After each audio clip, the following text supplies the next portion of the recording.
Welcome. We are live once again. Live Old and direct. heads.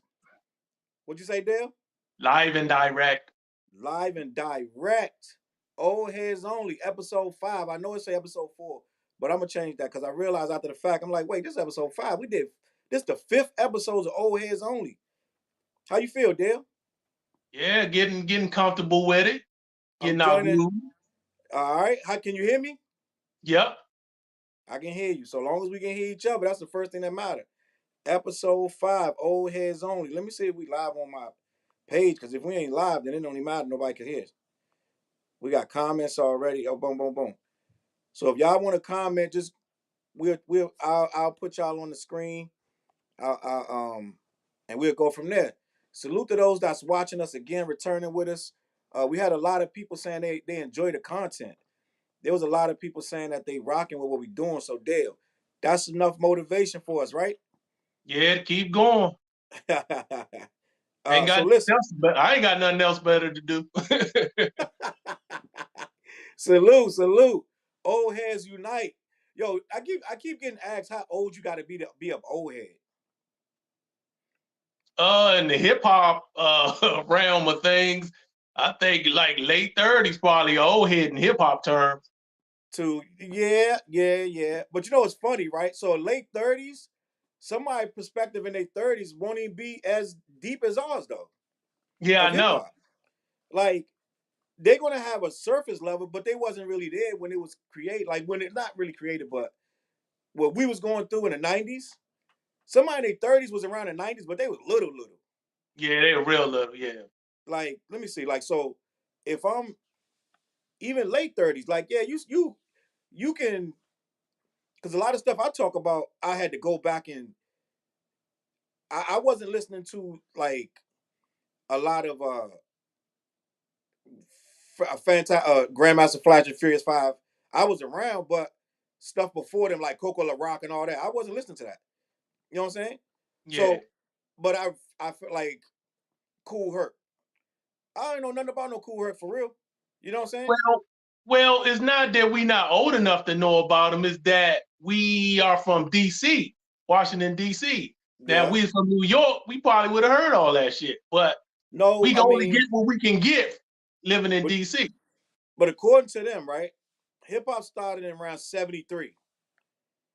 So Yeah, I didn't yeah, really get into it like that until around time Sugar Hill came in. right. That was about 79. Yeah. So that's a My mother had whole the record. Sugar Hill. Yeah, she had the record. Yeah, everybody got into after Sugar Hill came, everybody got the record. So I was like, yo, it's people that could say stuff that I don't know, that we don't know. You know what I'm saying? Yeah, that's true.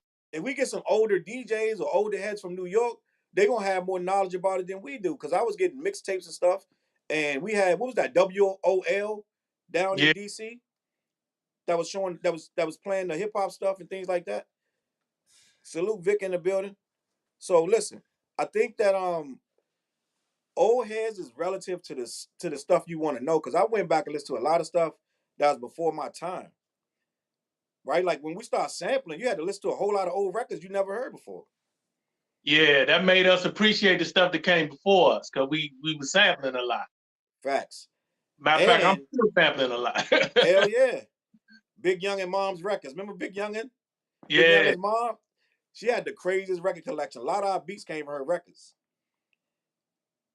She's still mad at us about them records. I bet you Tony still got a whole bunch of Big Young and Mom's records too. What you think, Dale? you think Tony still got some? Yeah, it was a lot of controversy about them records. About what happened to his mom's records.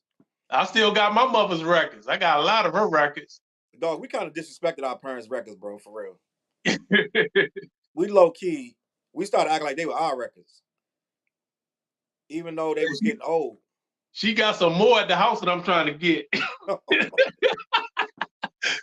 She like, you ain't get these. Dog, we went through their records like it was nothing. We was leaving them out the cover, taking them and writing on them and taking them to the studio, never give them back, never put them back. They be in the wrong cover, they be in the wrong case. getting scratched. Like I remember one time, one of us came to the studio with a bag of records. Half the records ain't had no case on them. We just had them all in a bag. Like just mad disrespectful to the records, bro. It's crazy what we was doing to them parents' records, dog. Yo, I don't know, man. Do your mom still talk about that? She still talk about the fact I had a lot of her records, and they was over my folks' house, Ali, when I be working with, and a lot of them got taken because I don't want to even put his business out there, but it was a situation where a lot of records was gone. Something happened. And something happened, and they were gone, and she didn't like the fact that happened. Some hood stuff happened. Yo, I think that a lot of the records too was left at other people. Like we would take them from each other. Remember? Yeah. Salute to Gene Kelly in the building. What up, Gene? But I remember a lot of times we was going in like Tony mom's house, and I would take the record out of there, but you didn't really want to touch her stuff because you know what I'm saying. Like she had her stuff mad nice and neat, but we would take Big Young and Mom's records like it was nothing. I remember that. My mom didn't have no record. My mom didn't really have a whole lot of records. Oh, my mom was avid. My mother was an avid record collector. She would buy like a few records every payday, like clockwork. Really? Yeah, she had a lot of records. That's how I knew a lot about like Queen, the rock group Queen. She had the another one, Bite the Dust, when I was a little kid. I was like, when she got this white group? And that joint was rocking too. Yeah, she had Hall and Oates. She had Climax. She had a lot of Parliament Funkadelic. She had Crab. Appreciate it. We don't appreciate it until we started sampling. Yeah, she had a lot of different types of music. David Bowie, all that shit, yo. And you know what, Dale? I ain't even going front. We did start buying our own records, though. To be honest, we started going to them little mom and pop stores. Yeah. Chop just chimed in. I'm gonna see if Chop is ready to come on. I still go to the thrift store every now and then to get records. For real? Yeah, every once in a while I would go to the thrift store and get something. Like Goodwill or something, they have records in there, I get them. Yeah. So we used to go to the little. There was some store out there on out in Maryland. Some Chop would know better than me, but we would go in that joint for hours, dig through the records and stuff. And it like some of the records was expensive. Like some of the records be $50, $60 because they was vintage. But we did make our own little collection. That's how I found that Mud Kids. I found that Mud Kids record. I remember one of us was in the store. It was me and Tony was there at the same time, and one of us saw that Mud Kids record, and we were like we used to look for weird ass records of sample little crazy. Wait a minute, stuff. That's where you got the name Mud Kid from, right? Yeah, they had the name Mud Kids on the record. But what was the name of the group? What was the name of the band or whatever? Good ass. I always forget this. This is something I should remember the rest of my life because we named ourselves after that. So one of their songs was called Mud Kids. Yes. Okay. So let me see. I remember hearing that song. That y'all got it from? Well, yeah. We got it. I can't even remember. I'm gonna tell you right now, but it was like see now when I search Mud Kids, it don't only stuff come up is all stuff in the other Mud Kid group. The dudes from Indiana, right? Yeah, I gotta remember the original joint. I can't remember the name of it, dog. I'm like embarrassed right now.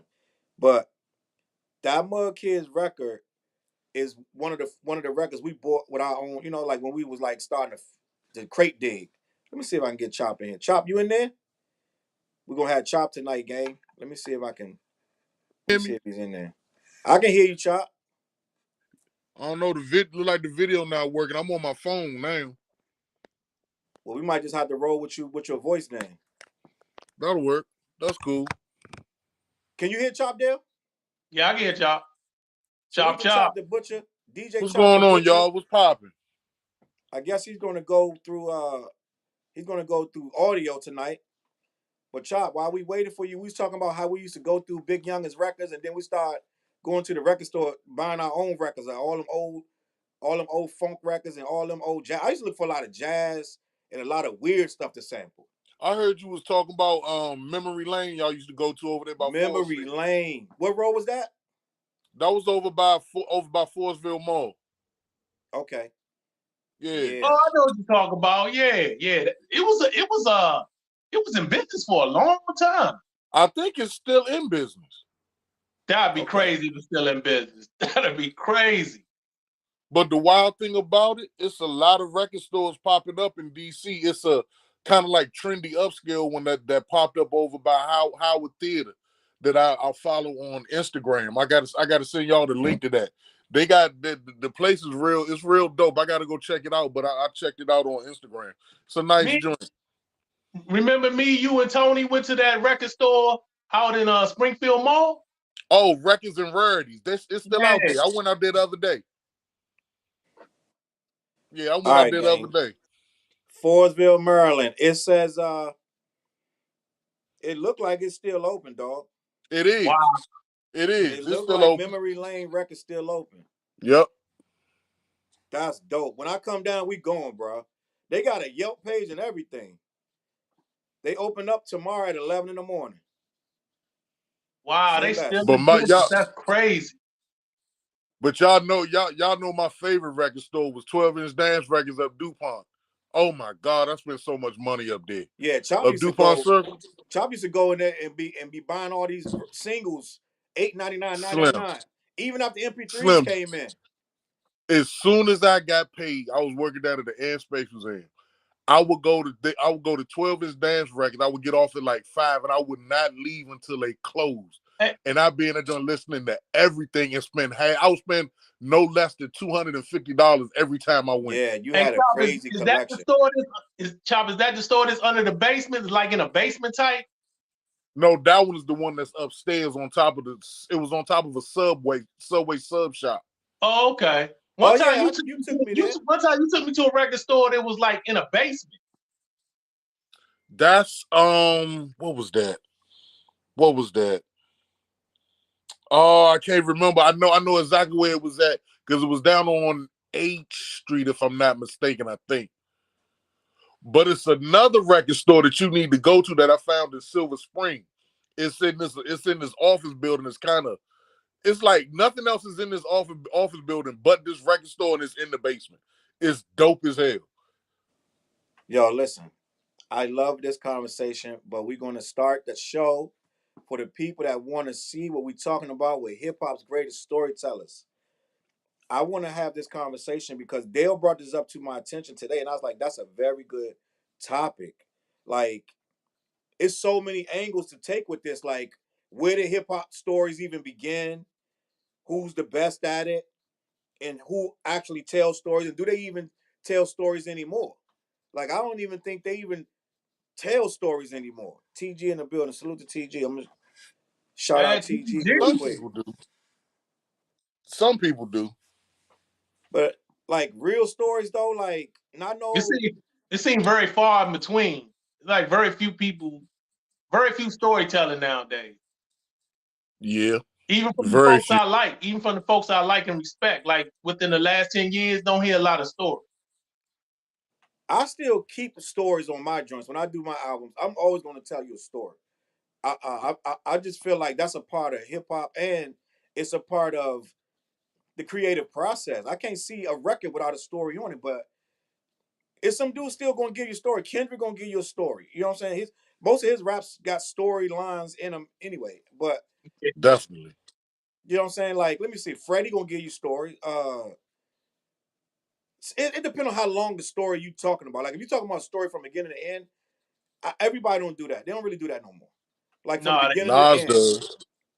Nas still do it. Nas still do it. So I googled storytellers and rap, and I'm going to talk about that. Let me see what's in the comments real quick. CJ, I'm saying that wrong. CJ, he said, "Hey there, da da da da." A collaboration. We can get through that. That's on Twitch. All right. Anyway, so listen, I pulled up a list, right, of I believe it's what they're saying in Google, 20 of the best storytellers in hip hop. And I'm gonna read it out, and we're gonna see if they all or if any of them have the criteria. Then I want to break it down to who's the number one storyteller in hip hop. It's gonna be interesting. All right, so here's the list: Ghostface Killer, Yeah. Notorious B.I.G. Yeah. Arguably, Big is one of the best storytellers. Dude only got 2 albums, and he's one of the best storytellers I've ever heard. One of the best. One of the best, bro. And if he would have lived, it would be a problem. His catalog would be ridiculous. So Ghostface tells some of the greatest stories too. Ghostface, Notorious B.I.G. Eminem tells some great stories, bro. Eminem, Ice Cube, Yeah, definitely. Q-Ho albums used to be complete. Every song was a damn story. That's when you had to know how to tell a story to even be a good rapper. Immortal Technique. I don't know his music enough to say. Okay. I've listened to a couple of his stuff, but not a lot of his stuff. I believe I've heard some of his stories, and they weren't. I'm not saying it was bad or good. I'm not as familiar with Immortal Technique as I should be. I apologize.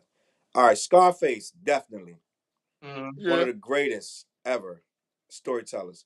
Even when he talking about that nasty, he can tell you a nasty story about some chicks. Oh yeah.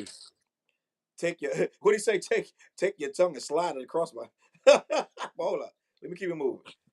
Kendrick Lamar, Nas, Slick Rick. Tupac was a great storyteller. He was. Tupac was a great storyteller, and I'm starting to believe Tupac might have been the best rapper ever, bro. I'm just saying, not saying lyrically skill. I'm not talking about that. I'm talking about the impact of what he did with his music. He'd take the same song somebody else would do and make it super like international. He just was a big rapper. DMX was a great storyteller, which I think. Yes, he was. I agree. Lupe Fiasco's on this list. Yeah. He on my list. Dope. Yeah. He on my list. Lil Wayne is a great storyteller. He got a couple songs he told. Yeah. I don't think of him as a storyteller, but I'll take y'all word for it. Wayne has some good stories. Wait, you know what? Chop, give me some examples of Lil Wayne stories. Because I can't think of none. Shoot. What was that joint? Not Mrs. Card. Dang, what was the one on the Carter 3? Salute Mike Mountain in the building. Oh man. He got some good stories. He told some stories. That joint, I'm hold about on. to tell you, I don't recall him doing a lot of stories. I've listened to a lot of I don't the joint when he was talking about the joint he did with Robin Thicke where he was talking about when the levees broke. Oh, okay. That's a good story. That was a good one. That was a real good one. Yeah, I mean, you can't be considered a GOAT if you can't tell the stories. You can't tell the story. Let me keep it moving. Outkast. You can't be in that level with just 1 or 2 stories. Yeah, I know. Well, you know what? You're absolutely right. And that's the only one that I can think of. We need a real Wayne fan then. We need a real Lil Wayne fan then to come and tell us his stories, because I've heard a lot of his music now. I must admit, I didn't listen to his last 2 albums. So maybe the stories are on there, but the albums I've heard, he don't really tell stories. No, but if we got to get to his last 2 albums to hear some stories, you know what I'm saying? Yeah, we got a problem. Yeah, if we gotta go to his last 2 albums, it's a problem. So he either on there or he not. And we seem to be on the boat. I want to hit his list, but I'm gonna give him the benefit because I can't say he's not. You know what I'm saying? All right, I'm gonna keep it moving. Outkast, definitely, both of them combined. Yeah, some of the best stories ever.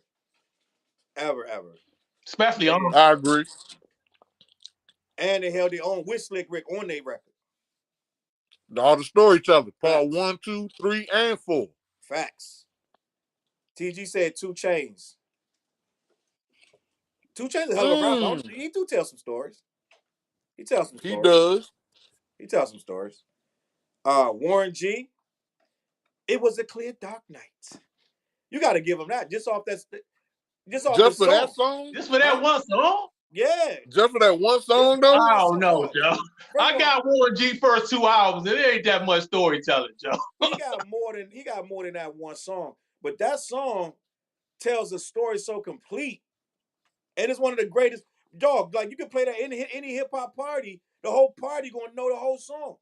Yeah, but we giving him one of the greatest storytellers with like 1 or 2 stories. I mean, with just one song. I think y'all wilding, bro. I think you got more. What are we doing here, man?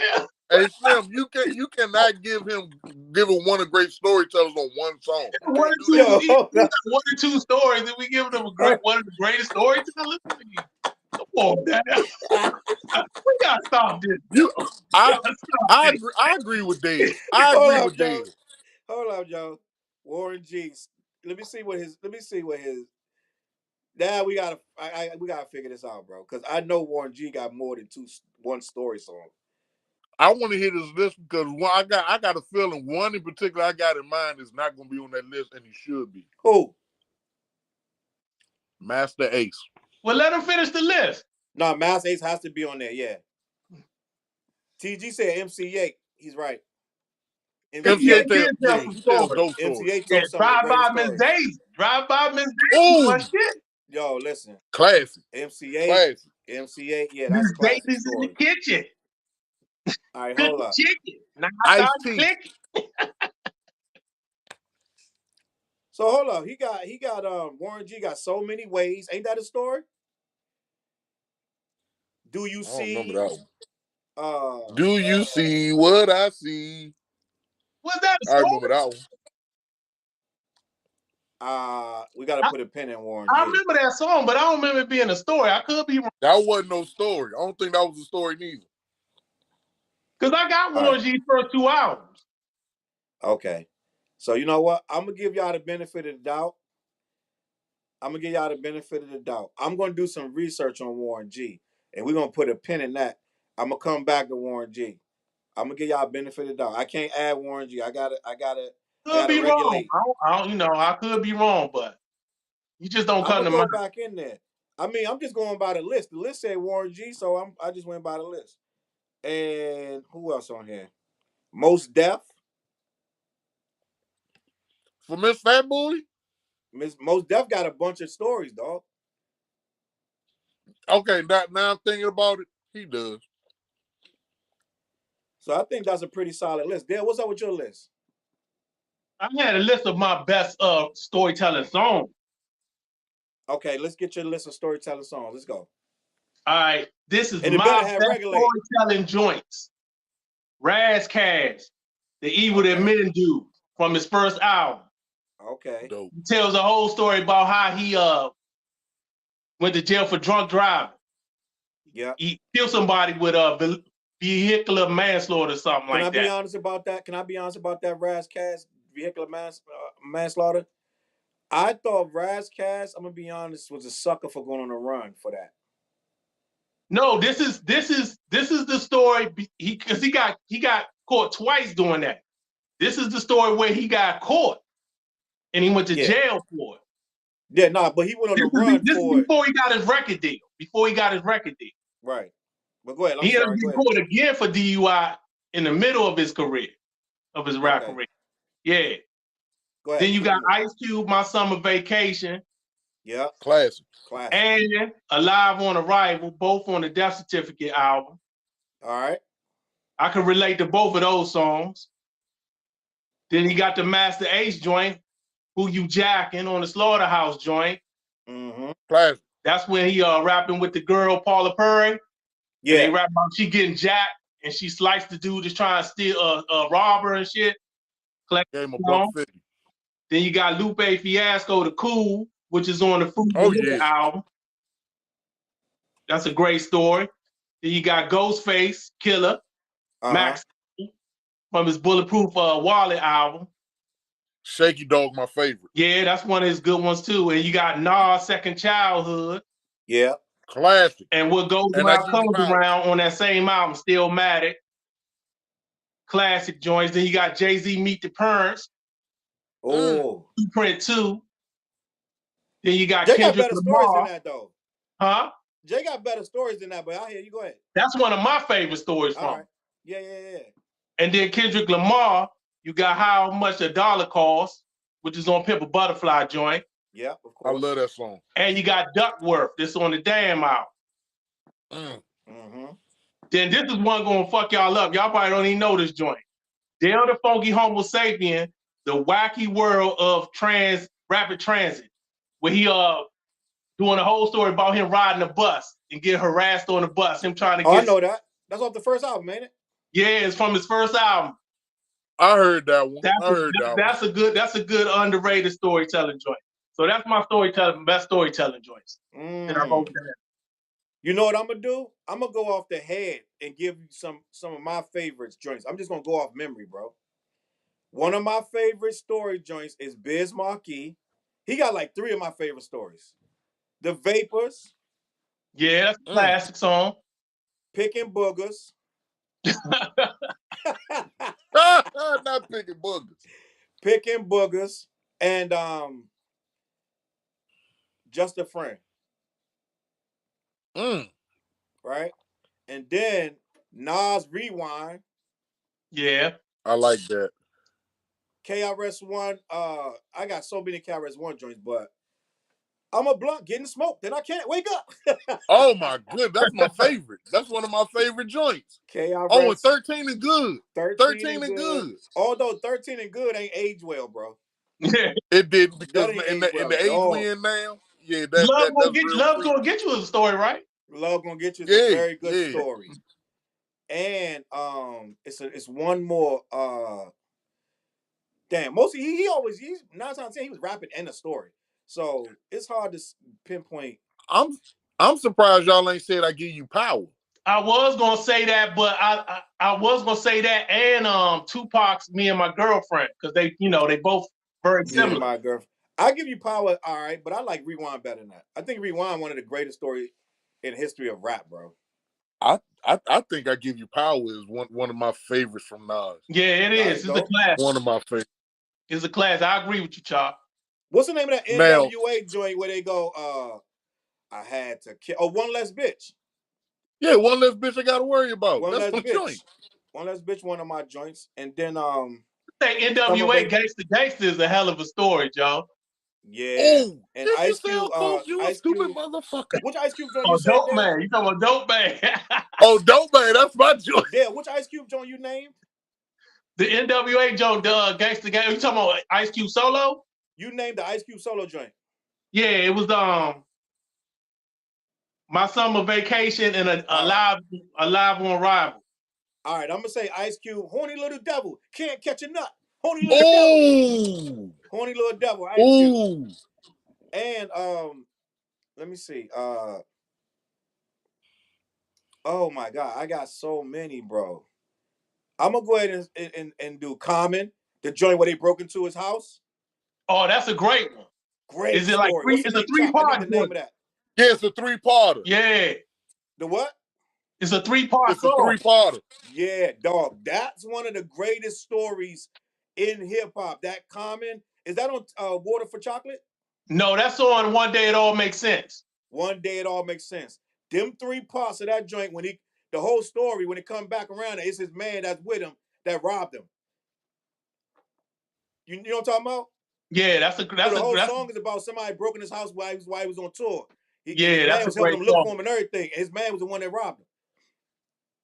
Yeah, Joe. TG said J. Cole last albums with an S. J. Cole has some great stories, especially the album before this one. The one where it was kind of like trappish a little bit. It was like an album or 2 back.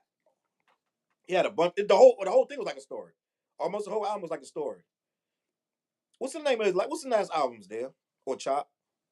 J. Cole last album. J. Cole last album was Off Season, right? No, it was what was Season. Yeah, it was. It was Off Season. It was Off That's Season. the one I'm talking about. I had to think about it. I think that's the one I'm talking about. But now see. Oh, I got another one. MC Light. The Poor Georgie. Yeah. Class. And then the one before Poor Georgie. The one where but I'm gonna leave it at Poor Georgie because she got like 3 joints. The joint keep trying to show you, Chop. If you get your video on there, it is what it is. But I think I got to turn my phone around. I'm not sure. Don't worry about it. Just leave it. Just leave it like that. It'd be like a black space. It'd be like, that nigga black as shit.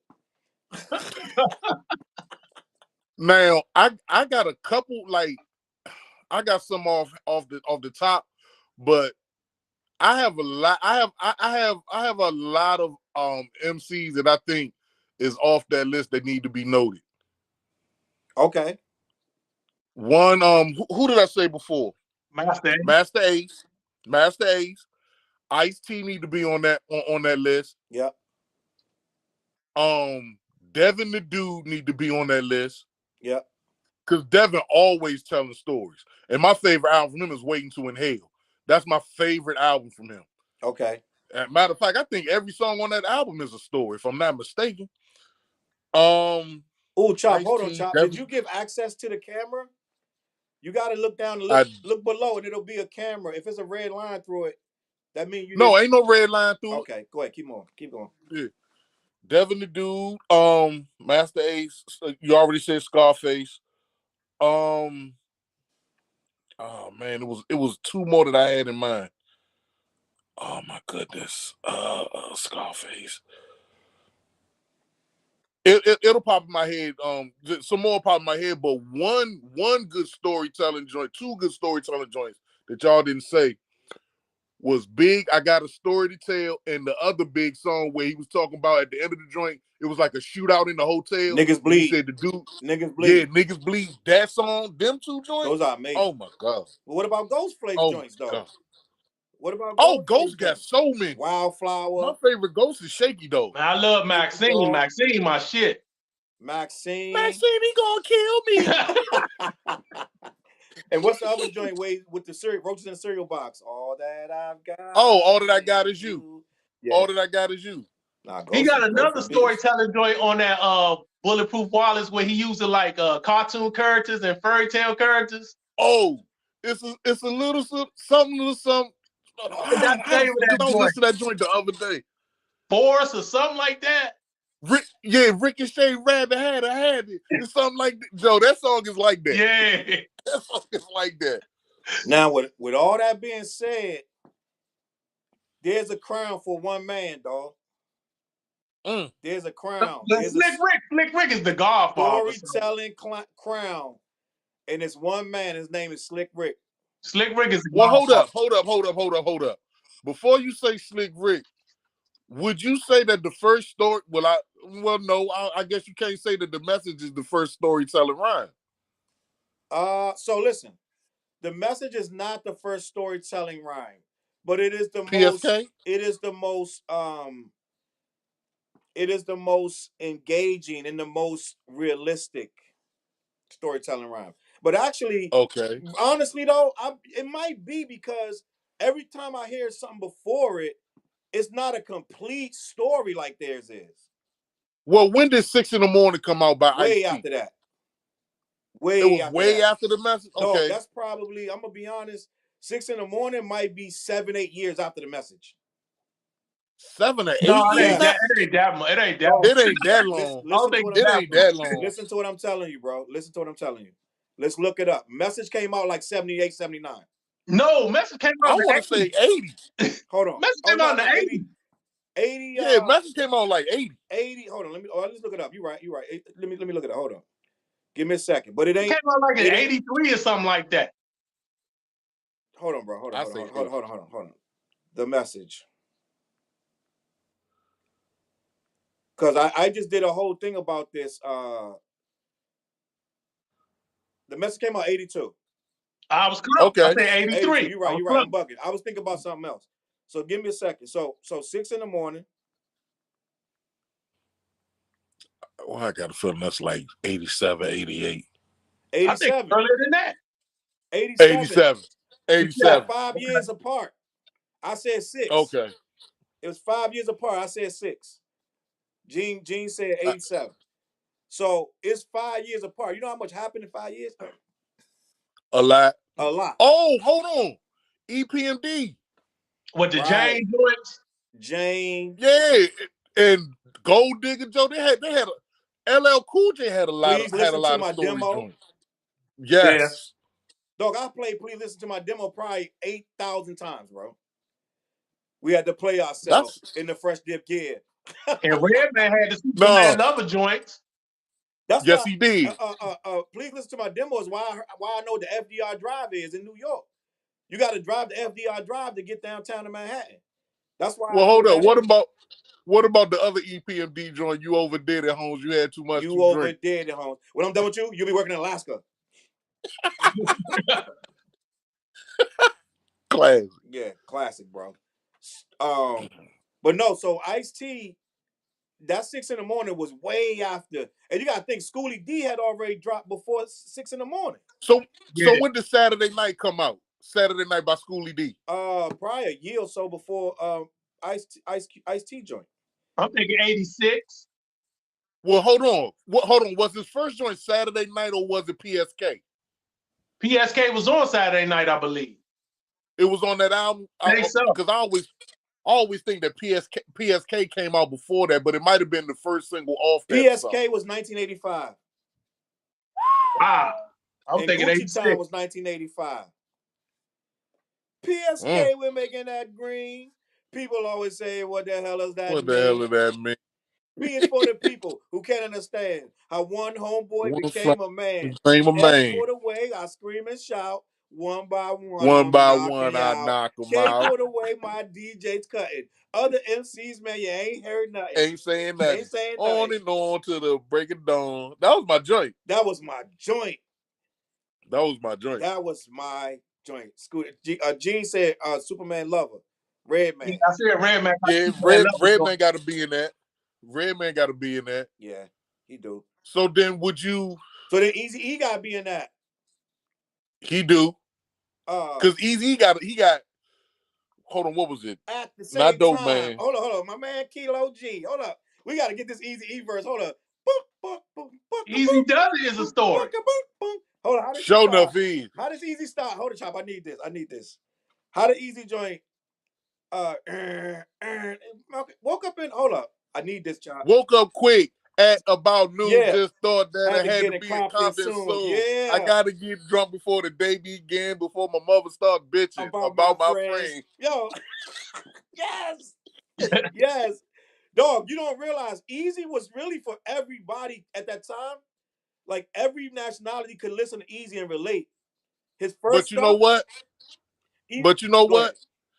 You can't say that was easy because Ice Cube wrote it. But it's easy though. It's still easy, man. It's still easy. But it's Ice Cube's story. He wrote it. Easy just said it. No, but that's why I got Ice Cube. That's why I got Ice Cube personally is my favorite storyteller.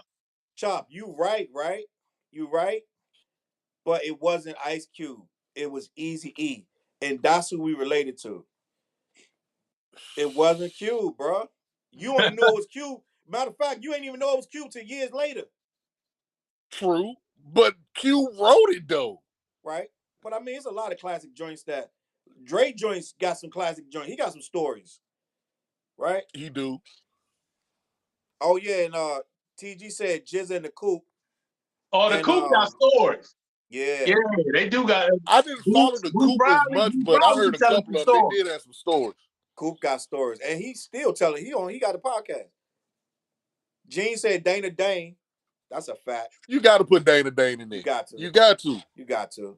Dana Dane with facts and the fella Dana Dane. Now I'm gonna give you a song. The Lancey Street. I don't know how many stories he told. Oh yeah, the Lancey Street. Nightmares in the night. Yeah, he had all stories too. He had all stories. Joeski Love. The Pee Wee Herman? Pee Wee Herman, new dance sensation. Get on the floor. Is that really a story though? No, that ain't no story, man. He tell a little bit of a story. That's not a story. He tell a little bit of a story. Come on. How about this then? Kid and Play. Last night changed it all. Yeah, that's a story. Yeah. Last night, that's one of my favorite. That's when I thought they was cool. I thought Kid and Play was cool from that track. After that, when they started coming out with Rolling Kid and Play, I was like, oh, all right. That was the very first song I heard from Kid and Play. Huh? I said that was the very first song I heard from Kid and Play. That was the very first. Rolling with Kid and Play. No, Last Night changed it all. Last night. That was my joint. It was late that was night, my joint. It was like midnight, and I was listening to that joint by myself I was listening to the radio, WOL, and that Kid and Play, because that's when you used to record with your tape. So you would record it and try to listen to it later. Man, that joint came on. That joint blew my mind. I was like, these the coolest dudes I ever heard in my life. I was like, that's crazy. What I was, he What? said, my man called up. He said, called up, see what Playboy's doing. Do me a favor, help me get skis. He said, all right, kid, I'm gonna do this for you. Make sure I get a piece. Get a piece. Get a He piece gave me the too. He sign. I gave me the gave him the sign. I cue. gave him the cue. Yeah, yo, Pick listen. me up in his BMW. Dog, that was crazy. Did you watch his interview on Vlad TV? Kid, I'm sorry, Ooh. Play. Nah. You have to watch Kid and Play interview. Like, yo, they did so much that you forgot that we never even knew. They was heavy. They was on tour with NWA. Everybody we thought was hard, Kid and Play was on tour with them. Yeah, I know. I saw that interview on Matt Hoffa. Yeah, both of them on Matt Hoffa. Yeah, both of them. They had to have Kid and Play because they couldn't get insurance for the shows without him. But what? Yeah, because NWA and it was too hard, and they thought they was too violent, so they had to put acts on there. 2 Live Crew had to have them too. They had to put act on there like Kid and Play, so the promoters could actually get insurance and have the actual event. Wow. Crazy. Well, hold on. If you say Kid and Play, you got to say Jazzy Jeff and the Fresh Prince. Got to. Oh yeah, they got did some of the greatest stories. They got about 5. Do a lot of stories. They got about 5 or 6. Yeah. Fresh Prince got about 5 or 6. Yep. Nightmare on My Street. Parents just don't understand is a story. Huh? Parents just don't understand is a story. Probably that's a story. Probably one of the first, most cohesive comedic stories in hip hop. To be honest, I would agree. Parents just don't understand. That's like 86. That's early. No. That's a little later. About 88, I think. Yeah, that was 88, 88, 89. Yeah. Gene said Kool Moe D. Of course. Wild Wild West. Used to live downtown. He said DJ Quick tonight. Oh yeah, he got stories too. He got funny stories though. Yeah, him and Too Short got funny stories, funny like sex stories and shit. Yeah, they do. Too Short. Gotta have Too Short. Gotta have Too Greatest Short. storytellers to ever do it, bro. One of the greatest to ever do it, bro. These are the tales, the freaky tales. These are the tales that I tell so well. Yeah, it was crazy. Too Short was crazy. That was dope. I feel like did Apache tell a lot of stories? He didn't tell a lot of stories, did he? He only got about 1 or 2. You talking about Apache that did Gangsta Bitch? Tretch. Naughty by Nature got Tretch about 5 joints. Ghetto Bastard. What was it? Ghetto Bastard. It was another one on that album that I'm trying to remember. Latifah. OPP. UNITY. I don't know if OPP. I was gonna say OPP is a story, but it's like 3 little scenarios. But it's like a story. But it's still telling the story. It's still telling the story. Latifah, UNITY. Who you calling them? Yeah, that's a story in a sense, yeah.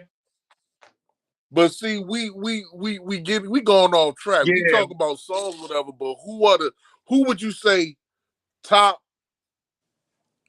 Let's say top. I ain't gonna say top 5. Gene just got one. He said Kool G Rap.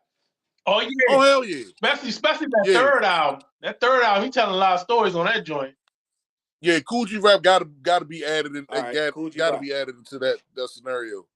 Somebody else put DJ Quick. Yep, yeah, DJ Quick. Sean Bass said Spice One. I ain't listened to a lot of Spice One. I ain't really listened to Spice One. No, but he got a lot of the Trigger Got No Heart. He got quite a few stories. A lot of stories.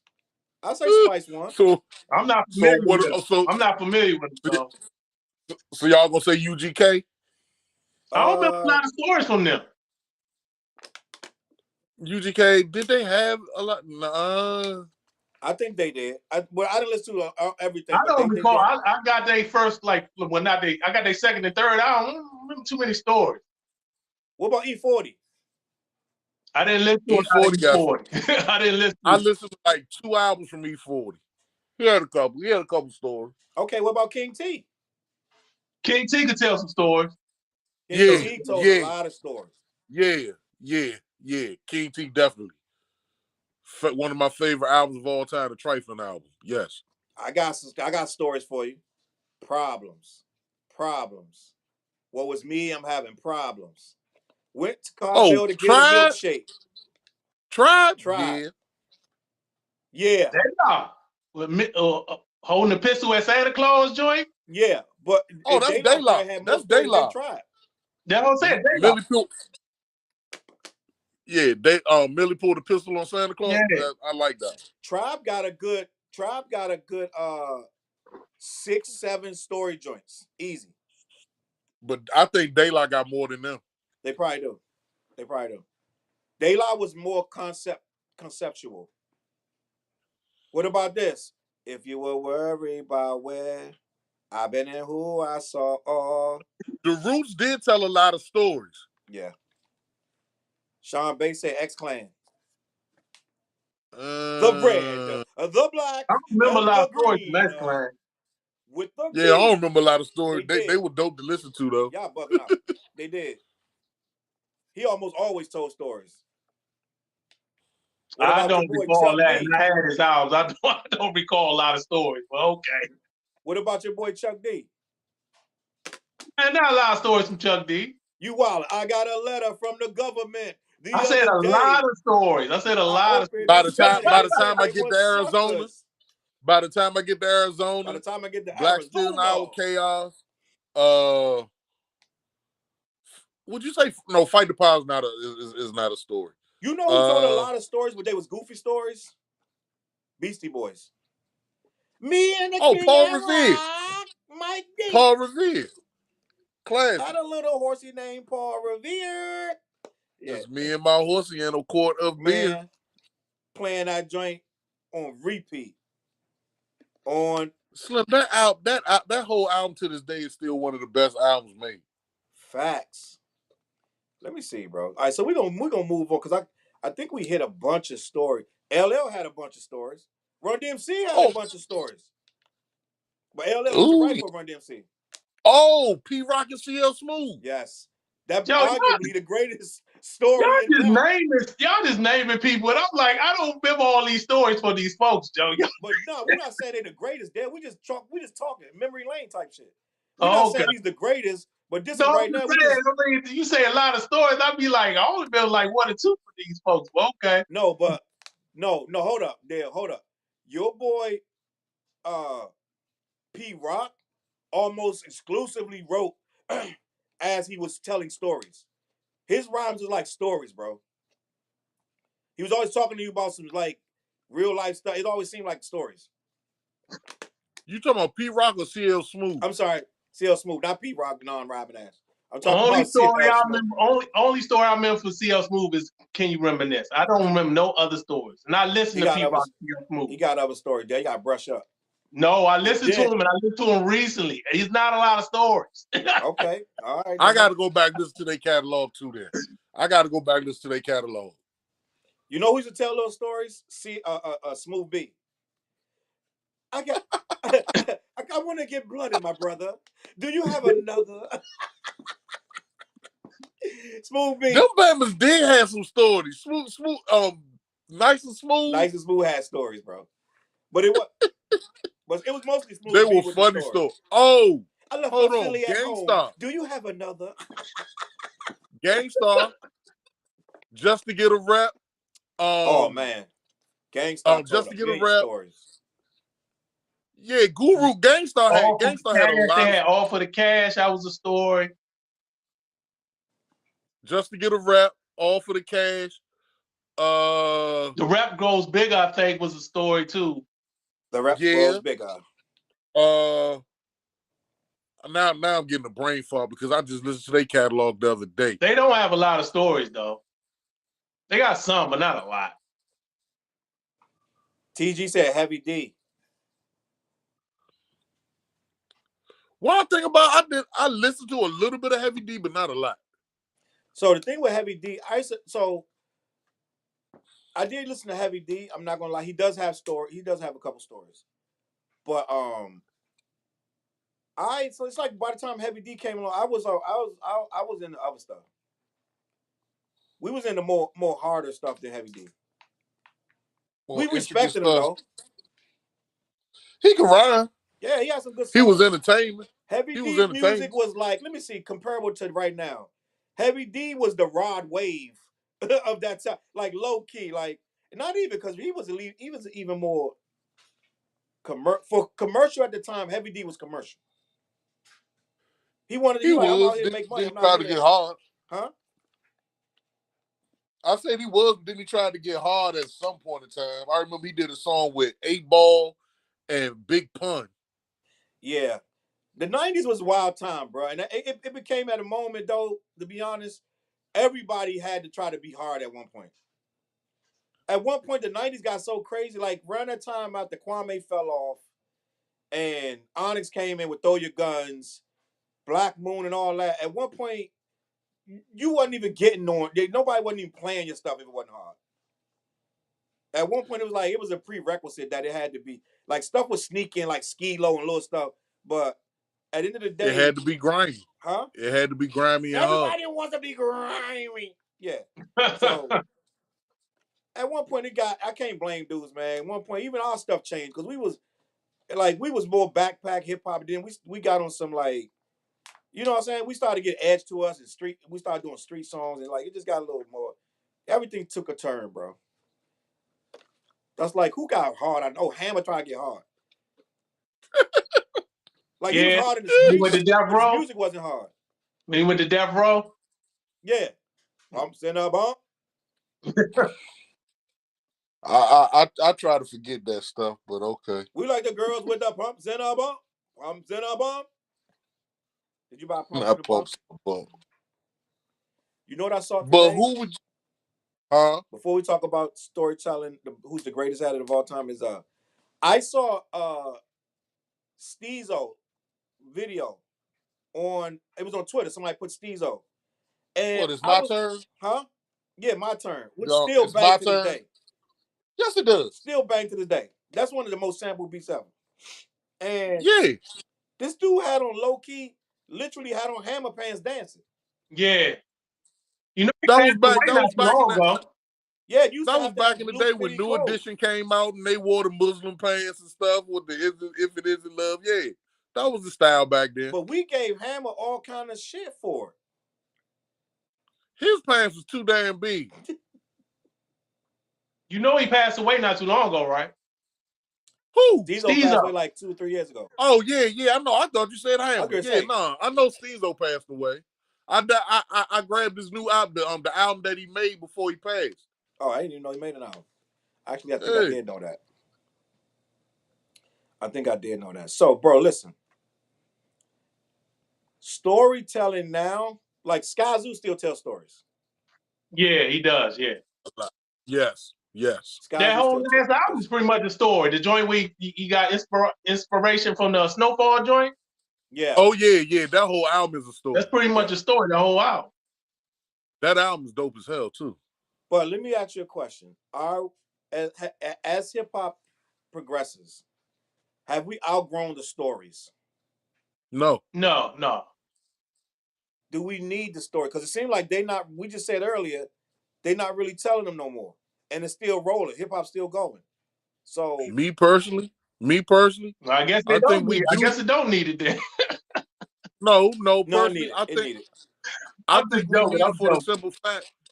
For the simple fact, you like our stuff. You can go back and listen to the stories that we told back then. Some of it might have been juvenile, some of it might have been crazy. But then as you get older, you start to progress and you start to see things in a different light. I think that's what people need to see and need to hear nowadays. The growth in the rappers from back then to what it is now, because eventually they're gonna end up in the same path for real. Yeah. You can't just talk about parties all the time and shit. Like you have kids, you get older, stuff happens in your family, shit get real, and you got to display your growth in music. If you don't, you just can't be stuck in one mode of music all the time, just talking about the same shit. Facts. You'll get stagnated.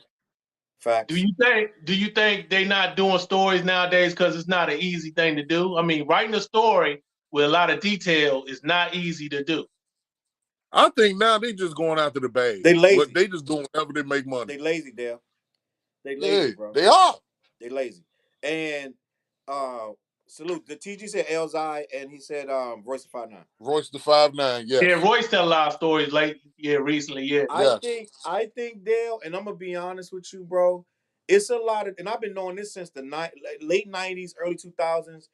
A lot of people gravitate to hip hop for the wrong stuff. Meaning, like, they gravitate to it. They might be young, like they're young. Somebody that's like, let's say they 10, 15 years younger than me.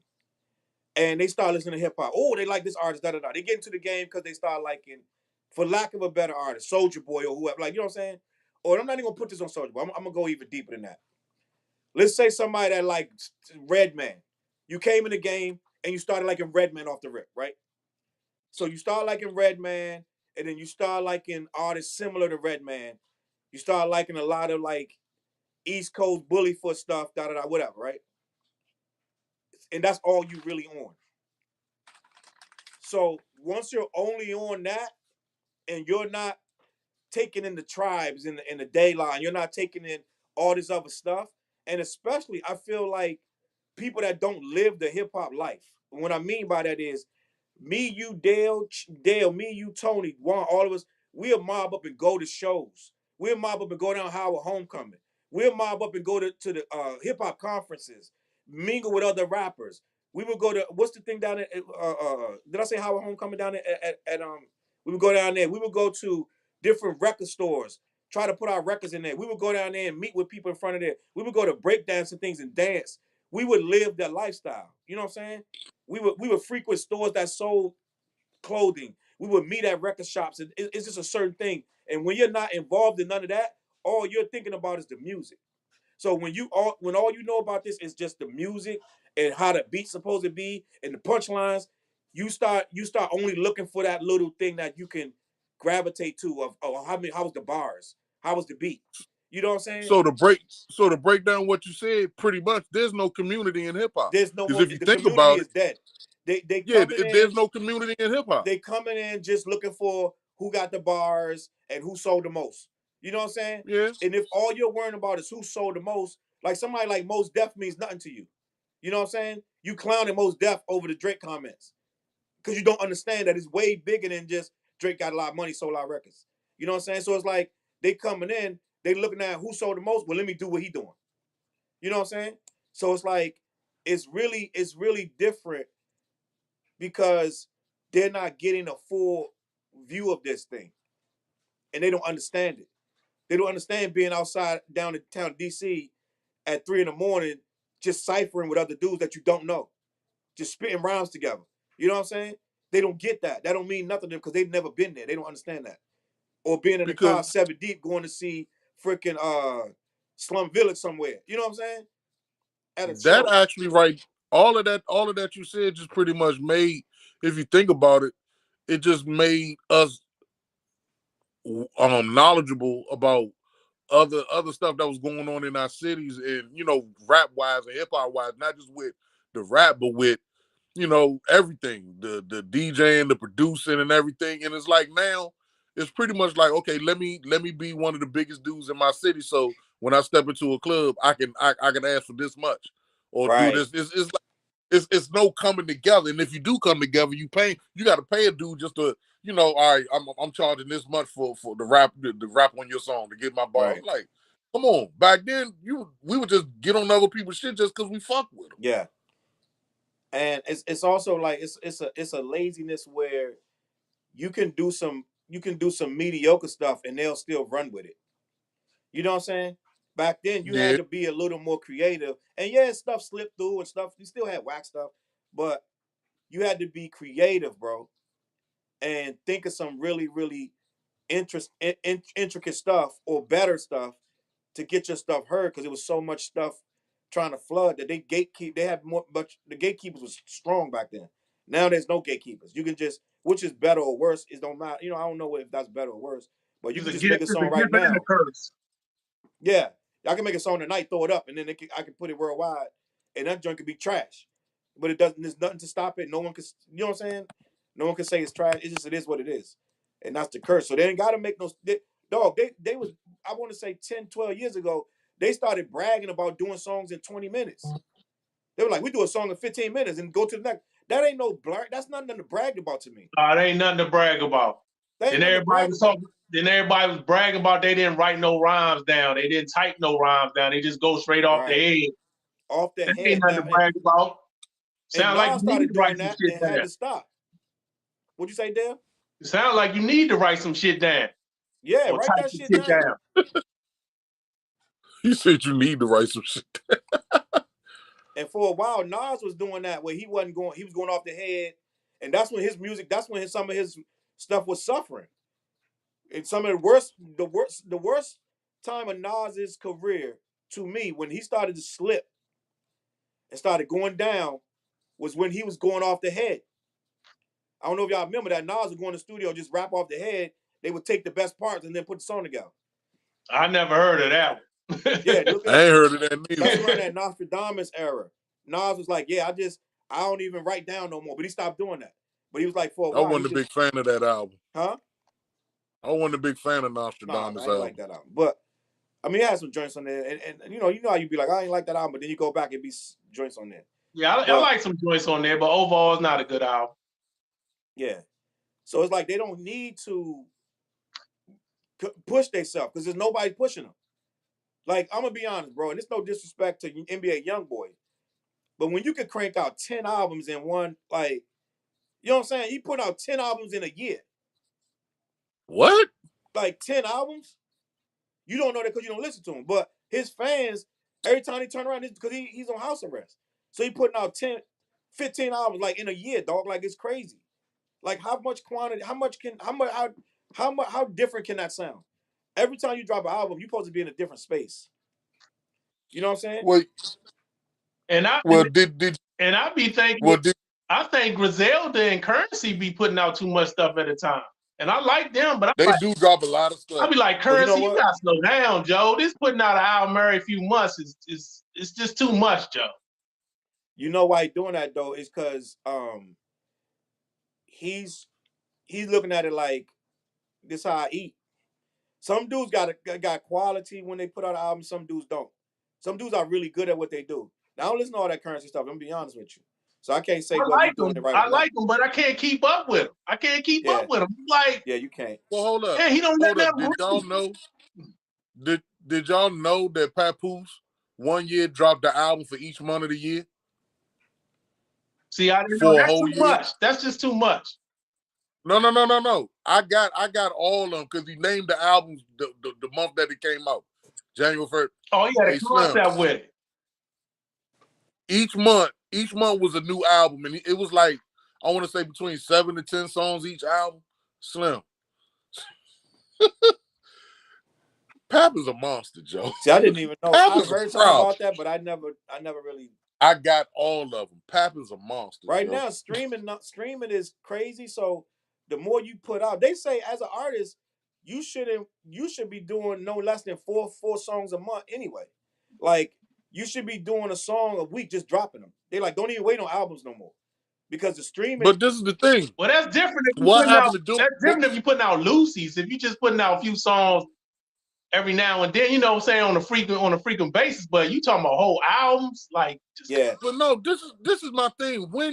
Why do we stop formulating, like taking our time with these songs to actually make them, you know what I'm saying, make them good and worth something? It's like, okay, all right, I just laid the 16 for this, go ahead and put it out. No, that first version might not be what could rock. I got so many songs that I had to go back and listen to, and I was like, damn, I'm glad I didn't put that out. You know what I'm saying? Like, you can do a song, it don't mean it should be dropped. You might feel different about it in 1 week than it do today. You know what I'm saying? Exactly. And that's why a lot of these albums lack, because there's no cohesiveness with them. It's just songs put on an album. That's it. They don't go with nothing. They don't put you in a mood. Don't have a vibe or nothing. And they not telling no stories, child. And they not telling no stories. Dog. They not. For all the shit we give the labels for being whack and this and that, they did push dudes. They made you do a club joint. If you dropped the album back in the day, you had to have a female joint, a club joint, Yep. a story joint, a A party funny joint. joint. You had to have a serious joint. Like you had to have all these different. They made you do all these different types of like special ed song albums. It'd be all over the place. They used to literally have a fucking house joint. Yeah, everybody had a house joint at one point. Everybody had a Damn, I house do song at remember one that. point. EPMD had a house song They on had a every house joint on album. almost all their first 3 joints, I think. Jungle Brothers, Jungle Brothers. Yep. King Son, Twin Heights. Girl, I'll house you. Girl, I'll house you. Latifah Girl, had a I'll house house joint. I just saw King Son video Undercover Lover the other day too.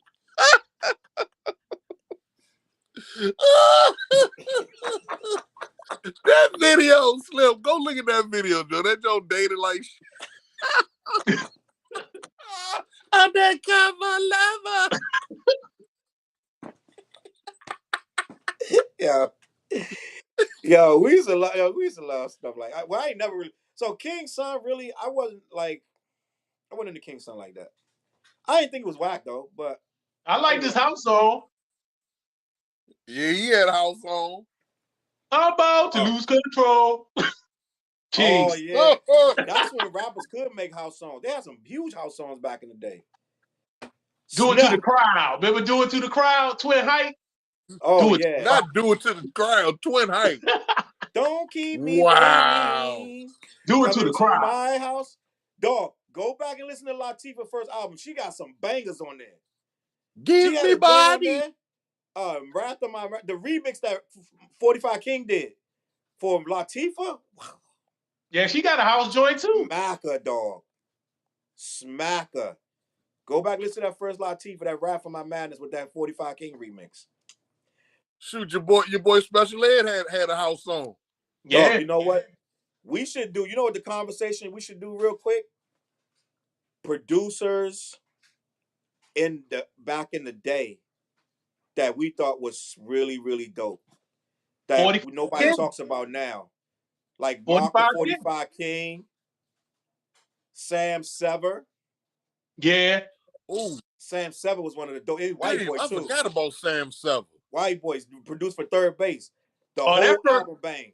That first Third Base joint is a classic. Classic. Yes. It irritates me when people say it ain't that don't know what they're talking about. That production was nasty on there, Joe. That production was nasty. It was, but a lot of dudes one group of producers that opened my eyes was what was the producers for on Master A Slaughterhouse? The Blues Brothers? Yeah. Oh my God. There's not one whack song on that Slaughterhouse album, Joe. Yeah, Howie T was a good producer too. He used to do Chub Rock and Special Ed. Howie T had hits. Howie T had hits.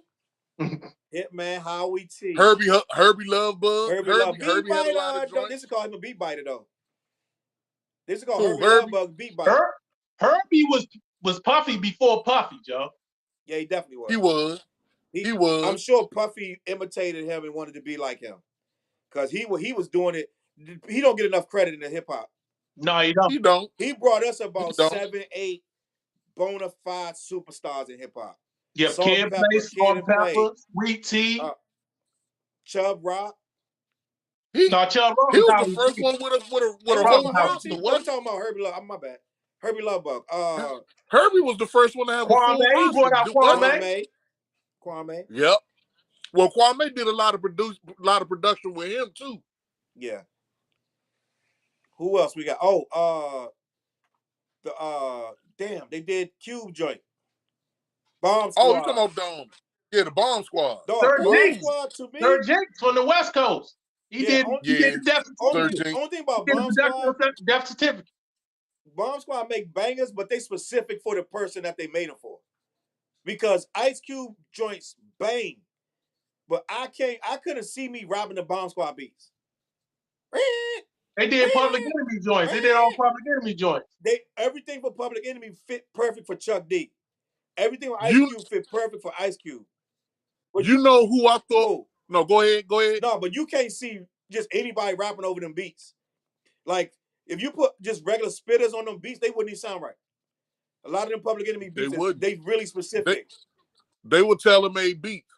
But you know, one group of producers, I swear to God, don't get the shine they supposed to, and that's the Beat Nuts. Oh yeah, Beatnuts has some shit. The Beat Nuts, Slim, they first I give them they first 3 albums. They gave you a banger every summer for like 3 years straight. They did. Beat Nuts Oh my is fire. God. And they will sample some of the most obscure shit and make that shit hard as hell. And I used to sit in Tony room listening to Beat Nuts because he would always buy it, and I just go up his house and listen to Beat Nuts. Like that joint, Beat Nuts banging, bro. Beat Nuts, yeah. Beat Nuts was dope. Who else we got? Of course, you got Premier. Primo, yeah. Battle Cat. Battle Cat was dope. Sir Jinx and Battle Cat on the West Coast. Yeah. Yeah. And then you got to say DJ Quick too. Yeah, DJ Quick had some joints too. What's them dudes? Who's MC's producer? MC DJ Slip and DJ Unknown used to do Calm the Most Wanted shit. They was nice. Yeah, DJ Slip. DJ Slip and DJ Unknown used to do Calm the Most Wanted shit. I bet you. What about Africa Islam? Never seen this. A sucker punk hung up by his penis. Nigga, what about Africa Islam? Boy. Go ahead, Challz. What about Africa Islam? Oh, from Jungle Brothers? No, Africa. That was Baby Bam. Was that Baby Bam that did? No, Africa Islam did Ice-T beats. Africa Islam was rocking the jams, and on the other side of town was a kid named Flash Patterson and Millbrook Projects. Casanova all over. You couldn't stop it. The 9 Live Crew. I can go on. But no, Ice-T producer Africa Islam. Yeah, he was dope because a lot of people they don't give Ice-T his props. Slim, Power, OG Original Gangster, right, and the Iceberg tapes or something like that. Them 3 albums. I bought all them Ice-T joints, but I always thought Ice-T was a little sloppy. But I liked his stuff, but I was like, he's not one of the tightest rappers. He was like a little choppy, but I still liked his stuff even though he was choppy. You know what I mean? It was better rappers than Ice-T. Let's be honest. To me, well, I was a big Ice-T fan. I was like, Slim, he couldn't do no wrong with me. He couldn't, because the way that he rapped fit the beats that he had, and the whole concept of his albums, I can see, because it was a cross between pimp talk, rapping, and gangster. Well, and gangster music. It was like a combination of those 3, and I can see why he rhymed like that. But it was some words I think he could have, some better words he could have used for certain joints or whatever. But Ice-T don't get the credit that he deserved neither. And this whole production squad, DJ Lethal, all of them. Yeah, wow. What about DJ Muggs?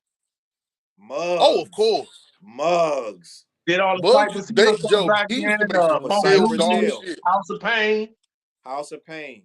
Muggs. Still you know who's this generation's DJ Muggs, right? Who? Alchemist. Yeah, but are they not he come from that camp, though. Yeah, Alchemist came from that camp. Yeah, Alchemist came from that camp. Huh? They're not that far off in age. Well, you do know Alchemist was in that rap group, the Hooligans, that was under them, right? Yeah. Okay. Yeah, he was under them, but I looked at the story of that Alchemist was talking. He was under them, especially DJ Lethal and Muggs. He was under them all the time, and that's how he got his style. But he kind of changed it to his own, which I fuck with Alchemist. Alchemist is a dope producer. Nah, he is real dope. He dope. Who did Hyro stuff? They did a lot of their own stuff. They did a lot of their own stuff. They did their own production. A+ do a lot of the beats. Domino, the dude named Domino did some of their stuff. Domino did most of their beats. I remember Domino. Domino did most of their beats. And A+ used to do a lot of their beats too. Who was Scott Storch was rocking with Dre for a minute. Scott Storch started with the Roots. Right. Now who did Ghetto Boys beats? Joe Beto. Okay. Joe Beto, I saw an interview with Scarface was talking about him. and I did on his tiny desk joint, and I didn't know that Joe Beetle was a white guy. And Wow. it was another white guy that did some of that stuff too, to be rolling with Kanye now. Oh, yeah, I know who you're talking about. I can't remember his name. His name like right on the edge. I can't think of it and shit. He been rocking with Kanye since like the graduation. Like, White guy? Yeah, he used to do he used to do Ghetto Boy stuff back in the day. Oh, I forgot his fucking name. His name is Mike. Mike Dean. Mike Dean. Yeah. Mike Dean. Mike Dean. Yeah, he had some dope beats. What about your Mike boy? Dean was dope as hell too. Ninth Wonder. You know what? Don't do it. I'm about to be biased right now. Don't do it, Chop. I fuck with Ninth Wonder, but I'm feeling some kind of way because I don't like how he did Little Brother. Slow down, Chop. You don't know what happened, Chop. Stop. I saw the story. I saw the documentary. You saw their documentary. You don't know what he did. What he do, right. Chop? What he do? What I got from the documentary, because he had got so big as far as with the beats and everything, he felt like he should have been Little Brother getting paid when he wasn't there at the shows. He wasn't there at all. And it got to the point where Ninth Wonder got so large, the promoters was like, we need all three. Y'all can't get paid unless Ninth is here. And Ninth was doing beats for Jay and shit and doing all kinds. Joe, they said after the minstrel show, yeah, they said Ninth Wonder didn't do a lot of them beats. No, he didn't. So, quick question. So, what channel is the documentary on? Because I haven't seen it. It's on YouTube. It's on YouTube. It's on YouTube? All right. Yeah, it's like an hour and some change. It's because they had a screening of it and everything. Joe, that documentary is dope. Send it to Hey, me, y'all Chop. gotta watch. Have y'all seen that Black Sheep documentary? No. That I'm trying to see. I haven't seen that yet. That's on one of the streaming channels. I think it's on like Peacock or Hulu or some shit. I gotta check that out. I saw that joint. Who was LL's producer? It was he was working with DJ Pooh. He's working with Pooh, but no, he had a couple. Rick Rubin at first. It was Rick Rubin at first. Then Marley Marl. Marley Marl after DJ Pooh, because DJ Pooh and the LA folks did Bad Joint. They did that album, Big and Deaf. Oh, Battle Cat was rocking with him too. Battle Cat was rocking with LL. Yeah, they did the Big and Deaf joint. Okay. He has some bodies. He has some other producers too. Yeah, Trackmasters later on. Yeah, that was later on. Trackmasters. And then Puffy had your boy. Who was Puffy? Then your boy, what's my man name? That had the Juice Crew. Marley Marl. Didn't Marley Marl do a lot of stuff? Yeah, I just said that. Oh, okay. Who was Marley Marl did Mama Said Knock You Out. Who was 50 producer? Shaw Double XL? I mean XL Shaw XL Money or something? Shaw Money. That was 50's producer. I think so. Tip did a lot of production for a lot of people. Yeah, he did. Tip did a lot of production for a whole lot of people. And the reason we got Mobb Deep as it is because Tip. And you know the reason we got Megan Thee Stallion is because of Q-Tip too, right? No, how's that? It's a story on YouTube where matter of fact, Q-Tip said he was telling the story on Math Hoffa. Yeah, I remember that. Yeah, he did say he at the time he was trying to bring Megan Thee Stallion into it, a lot of people was like, nah, we can't do nothing with her. But he ended up getting her in though. Wow. But you know what it is? Yep. Some people they be good. They be just really, really dope. Raw talent. That's just like what's your boy? Well, I ain't gonna say she was dope raw talent, but T.I. brought in this girl, Iggy Azalea. Sometimes they see something in you and they run with it, but that's not the only story. It's like a bunch of stories where they saw raw talent, but then the person, once they get in the game, they shine them up and make them into whatever. You know what I'm saying? Like Megan probably was like raw. Nicki was raw talent. You know what I'm saying? Remy was raw talent. Then they saw something in him, and they like it'll be a straight up hip hop dude bringing them to somebody. Like Eminem, they was bringing them. It was real hip hop heads. Razzcast telling people, "Yo, you got to see the white boy." You know what I'm saying? Like telling other artists, "Yo, You got to see this white kid. Like, that's what people don't understand when they talk about Eminem. They don't really understand the story that almost every rapper in hip hop was telling other rappers, you got to see this white boy. You see what I'm saying? When they try to say, you don't belong in the culture, da da da. It was heads in the Redman and different people saying, yo, this dude's nice. Right? That's what they don't understand when they try to take it, when they try to take away what this man accomplished. He got cosigns from almost every rapper in the game. You know what I'm saying? They don't understand that people get cosigns, then they blow up, and then it's like, oh, you're a vulture. Like, no, nigga, they asked for this dude to be here.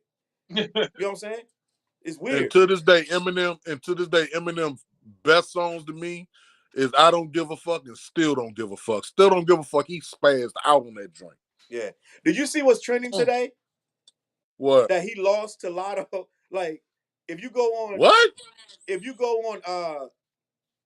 Instagram and Twitter, they have footage of the original battle when he was shooting 8 Mile.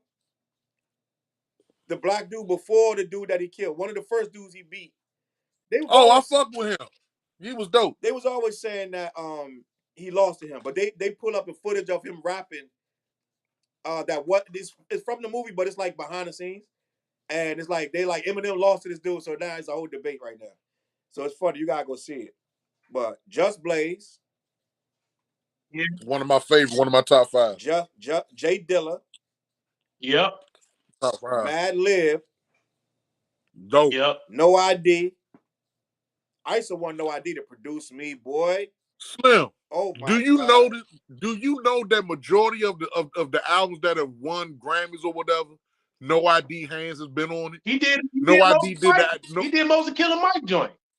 but he also did most of that Logic album that got big. I really fucked that song, that album, Everybody. I fucks with that album heavy. That album is one of my favorites. That Michael, that Logic, that Rhapsody album. His hands is on a lot of top albums that have got critical acclaim. Yeah.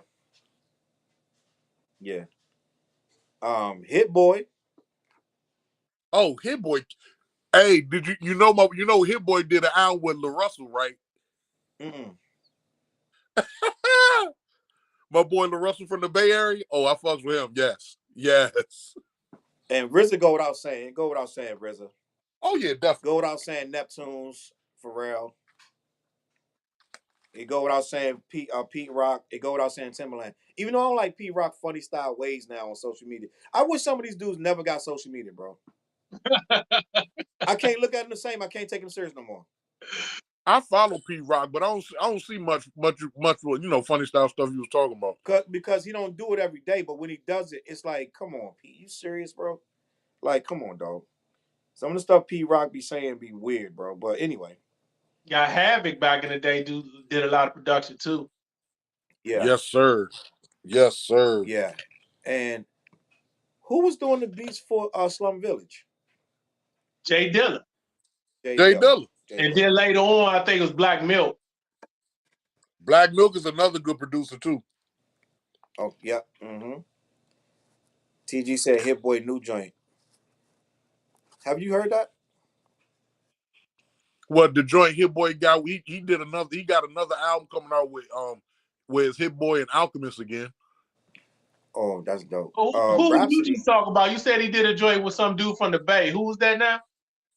La Russell, the dude that he built the pergola in his backyard, and every time he has a concert, he sells tickets when he have a concert in his back, and he sells out every time. How's the album? Oh, yeah. Him. Have you listened to the album? How is it? It's like 7 or 8 songs. It's all right. Oh, okay. It's all right. It ain't his best work, but it's all right. Wow. So listen, we're gonna wrap this up, but I feel like storytelling will never return like it used to. I think let me see. TG said Jay Dilla and Black Milk. Then he said that's his latest. He's talking about the journey I was just talking about. But I feel like storytelling is gone forever, and we're losing hip hop as what it was, bro, because they making so much money without doing anything extra. It's like if you can go to the gym and work on your legs and arms and not do nothing else and still be diesel all around. You know what I'm saying? Like, still have your abs cut, still have your shoulders big, and all you did was work on your arm and legs. You know what I'm saying? Then you're not going to do nothing else. They don't have to because they're making money without it. And it's a shame on these execs and a shame on these producers and a shame on the consumer letting these guys put these mediocre albums out, and no matter what the age is, because I've seen some of these guys regress, and I'm just gonna be honest, bro. Busta regressed with that last album. Oh, that last album was terrible, Joe. Busta Rhymes Yeah, regressed. He it regressed. wasn't that good. It wasn't that good. And I like the joint with him and Coi Leray over the J beat. I ain't like. Oh, ain't no nigga joint. I like the video. I liked it, but I ain't like that shit. I like it. That joint was like most old heads refused to like that. Like it was the consensus on Twitter was that it was trash and Busta messed up the song. Old heads was not feeling that joint at all. I was going at it with old head. I'm like, man, just it's because they did. Oh, he didn't change the sample. I'm like, you're not supposed to change the sample. It's a paying homage joint. Joe, that song would have blew up if it was her and Drake doing that same shit. Yeah. That joint would have blew the fuck up, Joe. But I concur. Yeah, Busta regressed. Like he tried. This is what I hate to see. A dude of his cloth. Because the Extinction Level 2 joint was banging. Oh, that joint was good. That joint banging. Yeah, that joint damn near classic. Yeah, that joint real good.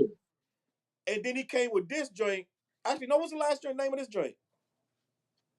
It's called Blockbuster. Yeah. The cover was awful. Yeah. It was just awful. And I'm like, yo. Well, he only had 2 producers, Timbaland and Pharrell. 2 out of touch niggas. Joe, you think if he got them 2 there, it would have sounded much better than that, though? No, because listen, you got to think. They going to sound good for what they do, but not what he do on a whole album. First of all, you don't let them 2 produce your whole shit. I'm not saying they bad or good. Their sound is too big. So when you're doing all these big giant records, they all going to sound like you're doing a whole bunch of commercial shit. It's only one producer I would love to hear a whole album from that Busta he gets his hits from, and that's Knots. Yeah, Knots. Him and Knots is a good fucking combination. Knots is an underrated producer. Knots is a very man. Knots make banging. Yeah, man, look. Check out Knots' resume. Knots' resume is vicious, and he's from VA. Matter of fact, I got him to do a drop on my Kiss the Rings mixtape. Knots is one of the top producers out here. That nigga's banging. Yeah, he makes some banging joints. But like dudes are regressing. Like, and I got a video. I might stay up and do this video. I'm so mad, bro. This dude, Gilly the Kid. I don't know if y'all saw the clip. He was mad about I just saw it, right? He said that we gotta stop giving 49-year-old rappers the Grammy because Killer Mike. He said, what's up with these young boys? Get a young boy. Like he was saying it like, stop giving old rappers the Grammy. Give it to the young boys. That album was better than almost every album that came out that year. What is he talking about? That's why I'm mad. He in his 40s making it like we supposed to be giving it to Kodak or somebody. Fuck no. But he's a panderer, bro. He panders to these young kids for what? I don't even know. If anything, he's just trying to build up his podcast. Yeah. But look, if anything, with Killer Mike winning that Grammy, that should tell them youngins to get off the pot or piss. Do something good and stop doing this dumb shit. And he told stories. Yeah, pretty much. And it was his most personal album. He told stories. It was his most personal album. He was vulnerable on that joint. So listen, bro. But hold on. You know what's crazy about that Killer Mike joint, that Michael joint? Like a few podcasts that I listen to, rap podcasts that I respect their opinion, they don't like that joint. I don't understand how you don't like that album. Like who, Dale? Like who? Like I listen to the Rap Roundtable, they don't really like the joint, and I listen to According to Hip Hop, they don't really care for it, and they from down south. I mean, they like what? It's like Dale, I don't get it. Dale, I don't really listen to a lot when it's stuff that I really know is good. And I know some of these podcast dudes, dog, they got agendas and they got like certain stuff behind the scenes that they have to say. Like, I don't listen to them, dog, like for stuff like that. When you need real opinion, when you need surface level bullshit, yeah. But I think that like when it comes to music, I can't let a lot. First of all, so like for instance, like somebody like DJ Academics or somebody like that, they so out of touch with what hip hop really supposed to be about. They just looking at numbers and da da da. They're gonna go with the wave. of what they think it's supposed to sound like, or what people. It's like talking to one of these 25-year-old kids or something, But and they be in their these two 40s. podcasts I'm talking about, they don't usually just go with the way. You know what I'm saying? Yeah, it's weird, dog. But Um, and a lot of dudes, they like if they never liked Killer Mike before, they not gonna like him. You know what I'm yeah, saying? that's true. That's So true. it's like if I'm not in, That's like crazy. that's like if Too Short came and made a 5 Mike classic. Like if you wasn't into him, you're gonna be like, that joint alright.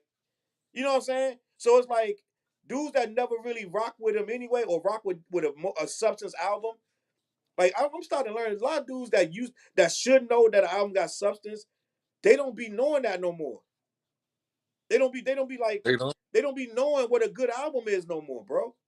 It's to the point now I don't listen to nobody no more. I just go off what I You feel. can't, cause they Oh, don't be yeah, that's clowning true. it You no more. can't do that. I don't go off what they say. I'm like, look, I like Dale. I'm sorry. I like the Kid Cudi album. I did. I like the Kid Cudi album. But you also made me go back and ask myself, why did I like that album? And I think because I was looking for something so different that it banged to me. But I still like the album. I still like it. I still like did it. I anybody think else say he they with his liked it after style you of was? rap. Did anybody else say they liked it? Fliz said he liked it. Who? Fliz said he liked it. Fliz. Okay. But he really said, but the other album that I turned him on to, that Lady London, that soul album, he really liked that joint. Yeah. I haven't That had a joint chance is to listen like to that, that. but I'm gonna listen because somebody else brought her up. Somebody brought her up in my comments, like Lady London, da da da. So I'm gonna go listen to that. Lady London, I'm gonna get she's an alum from Howard. She's from New York, but she's an alum from Howard. She started off doing poetry down here. And somehow somebody at a poetry joint just came to about, I think about doing doing rap or whatever. Shorty can spit. She's dope. So, Chop, is that the album she made where it's based on like zodiac signs? Zodiac signs, yes. Each song is about the zodiac sign, yes. Yo, I learned to stop, and I don't know if I may get crucified or what, but I learned to stop listening to people's opinions about albums when they start arguing about, like, was Damn good or not, or like, was 444 good or not, or like, is Mr. Morale good, or like, Hey, you know what I'm saying? Those are the two albums that I hear niggas don't fuck with. Mr. Morale and 444. But they call Mr. Morale, they call him Mr. Mid in the Mid Steppers. Yeah, but that's the thing though. I feel like somebody's saying that is not, they don't know about concept albums anymore. You know what I'm saying? They can't process a concept album. That's a person listening to singles and like looking for the hot beat in the song. Like it's weird. And like I can't really relate. That's why I don't even really do my album reviews no more. Cause it's like, you know what I'm saying? Like it's weird. And then somebody will tell me that, go on my page and try to tell me that Vultures 1 is amazing. Like, you know what I'm saying? Like no, it's not. I haven't even heard it and I know it ain't amazing. Kanye album, it's not. It's not. It's not. But you know what that tells me, Challz? It tells me that the consumer wants to be fed. TG just said it's banging. Did you say it's banging, TG? He just said Ty I Dolla don't like Sign and Kanye. I don't like it. But those two albums that you was talking about, 444 and Mr. Morale, that goes to show you that their fans still want to be given the illusion of what they fell in love with them. They don't want them to be vulnerable. They don't want them to be true and honest to themselves and give a little bit more than what they actually gave to themselves in their music. Chop, let me just say this. That's what that shows. Let me say this, Chop. That is a myth that people don't like that Mr. Morale. That was one of the biggest albums. Wait, let me say this, Chop. That thing broke more records when it dropped. The Mr. Morale album was streaming billions. That was one of the most streamed albums in history, and it had just came out. Yeah, so it wasn't like they tried to make it like, oh, it's mid, da da da. That people was going back for that album back to back to back. And when I was in the comments, most people liked the album. But then you get these bloggers who pandering and they scared to say what they like. So they're gonna say, oh, it's mid, da da da. Like, and a lot of dudes don't give nothing a chance. Like these guys won't listen, let stuff breathe, bro. And I totally agree with you. But I'm just saying, with them saying that, that goes to show that they just want their rapper to just rap about them. They don't want them to actually be a real person or see the real person that they fell in love with, pretty much. Yeah. Because if you think of those two albums are personal albums. Yeah, very personal album. You're right. They very personal. And some people don't want to hear that. Some people say you whining when you personal. Like I saw it, I was like, they be yapping. Like they just want you. That's what I'm saying. They don't understand what the hip hop, what it's about, bro. They You're said that supposed to about be Logic real. album, everybody. You're supposed to say real stuff. Yeah, Your of bars course. are supposed to be stuff that really is happening in real life. And like I not totally no goofy agree. stuff. And I totally agree. I don't Now, know. I have one more question. It seems like they want to hear the real vibe stuff, or they want to hear the real street shit. Like nothing in between. No. It's nothing. It's like they don't want to hear a real person. Like I listen to Conway, I listen to Benny, I listen to Fleet, I listen to all that Freddie, all that hard stuff. But I understand that there's a life outside of that. Right. You know what I'm saying? Like I just listened to Conway and Westside this morning. Hauling Ash. I had just heard it today. Hauling Ash too. Yeah, Hauling Ash too. Conway went nasty on that than he ever like he right now he going harder than he ever went ever. He's going way harder. He's going harder than he ever went. He's going way harder. The more you try to say I shouldn't do this, I'm gonna get worse, sir. Yep. And I applaud him. And I applaud him. And not for nothing, I'm gonna be honest. I think Benny kind of lightening up a little bit. Benny not being Benny no more. He going in a different direction. He growing up a little bit, and it's kind of it's like we gotta see where it goes. Which you like want the last album, bro. The last I like album it too. Because I'm like, how much coke and how many niggas you gonna shoot? I'm saying, yeah, you can tell those stories all day long, but I know. But we've seen our favorite artists make the mistake of trying to get out of their lane. Like Pusha never gets up. He never gets out of his lane. He know coke, drugs is what he rap about. And that's what he gonna stay with. Yeah. So tell me this. So what would y'all say is y'all number one storyteller then? Slick Rick. Personally. Y'all Slick Rick is the Godfather, but he's not my favorite personally. But who's your number one? Who's y'all number one? I got Cube and Nas. They my favorite storyteller. Dale? I mean, Challz? So I'm gonna have to say Slick Rick. Even through all the stories, because Ice Cube one of the greatest ever, right? And I'm not gonna take that. Cube probably is the best storyteller when it comes to it, but I'm gonna say Cube's stories are very in the ghetto. And Slick Rick could make a story about anything. You know what I'm saying? He's talking about Little Indian Girl. You know what I'm saying? So it's like Cube, like I think Slick Rick has a much more broad storytelling capability. And he's less afraid. But Cube Jones be having that social commentary though. It ain't all straight ghetto. It does. Yeah. But Slick Rick can do social commentary and still make it entertaining and come out of that and go do something else the same way. Yeah, he can do girl joints too. I like his girl joints the best. Like, I shouldn't have done it. Yeah. It was the moment I feared. Mona Lisa, men have named you. Hey, my top one is the tie between Ghost and Big. Biggie make remarkable stories, bro. That's the tie between Ghost and Big to me. Let me see. IDK, you still. He said DMX, Big, Nas, Face, Rick, and Spice One in the comments. Face got to be in there too. Yeah, Face got to be on there too. Yeah, Face is one of the greatest storytellers in the history of hip hop. Yeah. So Ghost, Big, and Face. Ghost, Big, and Face.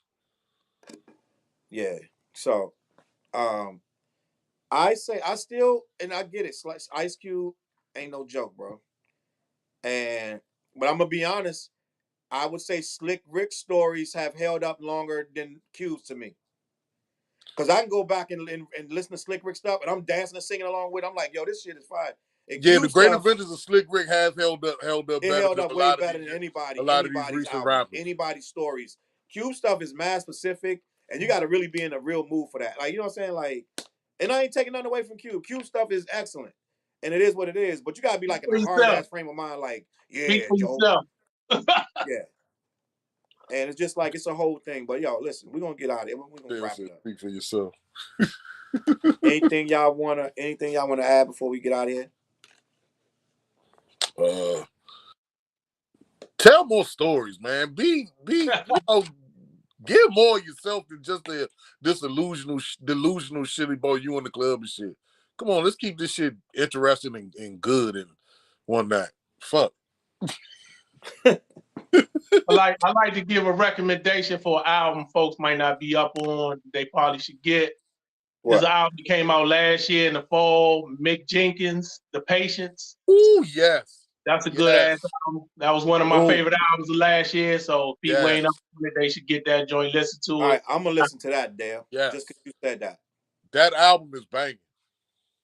I'm gonna listen to that. Yes. Check the comments down there. Coming of age. IDK want to know if coming of age count as a story. Jay-Z. You talking about the joint with Jay and That's definitely a story. Yeah. Coming of age is definitely a story. This song got Skip on Reasonable Doubt. Really? Yeah, I don't like that joint Memphis Bleak. I do. I mean, but once you heard, that's how stories are though. Once you've heard them a couple times, because like on my album, I got that Body by Jake where I do the whole story, right? On my album with the French producer Lorenzo. I never liked that joint with Memphis Bleak though. but I skip my own story because I've heard it enough. I'm like, I don't even listen to that no more. Body by it's a story that I wrote and I skip it. Hey Charles, I can't skip nothing on that album because it's a whole vibe and mood, and I got to listen to all of it. I can't skip nothing. What, First Class Package to Paris? Yes. Appreciate you, Chop. Yeah, that's supposed to be a whole concept album from beginning to end.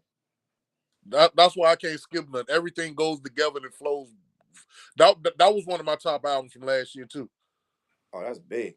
Yeah, he ain't just saying that, Charles. He mentioned that before. Yeah, that's dope. That one of Utopian Nights.